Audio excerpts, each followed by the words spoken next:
Mammals of Sri Lanka by Asoka Yappa and Gamini Ratnavira is a zoology book about all the mammalian species in Sri Lanka.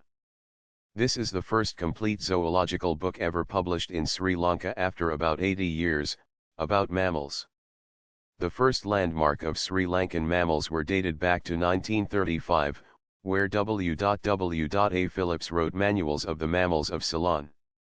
After that, there were many journals and other small works done about mammals, but no one never thought of a precise, fully detailed and fully photographed volume.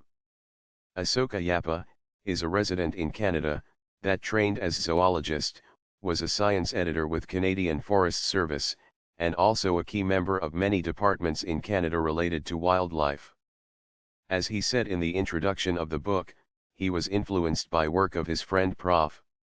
Kodagama invited him to make a full detailed book about Sri Lankan mammalian fauna and he accepted it. He went Sri Lanka for few visits to Sri Lankan national parks for further investigations and took many resources from both Sri Lankan and overseas zoologists and wildlife experts to write the book. The book describes all the mammalian species in Sri Lanka known up to date, with 125 species, both terrestrial and marine. The colored portraits were drawn by Gamini Ratnavira, who is popular wildlife artist in Sri Lanka. The other natural colored photographs were taken by numerous animals lovers, and there are unique collection of photographs, where some photos of very rare species are into the arena for the first time with this book. One of the book's expert, Rohan Pethayagoda, who is a Sri Lankan expert on fish fauna, described the book in his foreword as, "The Mammals of Sri Lanka is not merely of reference, its hundreds of pages would seem to make it.